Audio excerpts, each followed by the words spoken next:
Hello everyone my friends. অন্যান্য দিনের মতন আজকের দিনটা শুরু হয়েছে একদম আলাদা। আমার শ্বশুরমশাই মারা গেছিলো, আজকে তার বর্ষান্তি।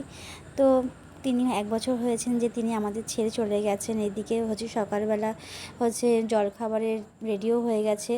আমাদের যা অনুষ্ঠানটা ক্যাটারিংকে দিয়ে দেওয়া হয়েছিলো যে বাড়িতে কে রান্না করবে এইসব ঝামেলা, এই জন্য ক্যাটারিংকেই পুরো দায়িত্ব দিয়ে দেওয়া হয়েছিলো। তো সকালে জলখাবারে ছিল লুচি, ছোলার ডাল আর মিষ্টি। সকালে ছোলার ডালটা কিন্তু খুব ভালো হয়েছিল।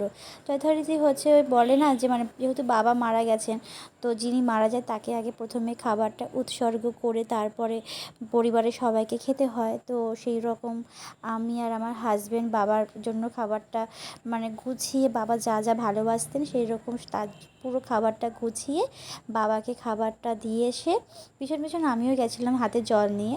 তো বাবাকে খাবারটা দিয়ে তারপরে আমরা তো চলে আসি বাড়িতে। এখানে পরিবারের সবাই মিলে আমরা খেতে বসেছি।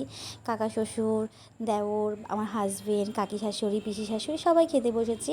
আর খুব গল্প করা হচ্ছে, যেহেতু সবাই পরিবারে একসাথে বসলে যা হয়, সব গল্পগুজব করতে করতে খাওয়া হচ্ছে। এদিকে আমাদের মেনুতে ছিল সাদা ভাত, শুক্তো, ডাল, বেগুনি, আলু পটলের তরকারি, মাছের কালিয়া আর আনারসের চাটনিটা খুব সুন্দর হয়েছিল। আনারসের চাটনি, তারপরে দই, আর শেষ পাতে ছিল আইসক্রিম। আমরা সবাই মিলে প্রত্যেকে গল্প করতে করতে খাচ্ছি। আর এদিকে আমাদের খাওয়া দাওয়া, আমার ছেলেরা আগেই খেয়ে নিয়েছে।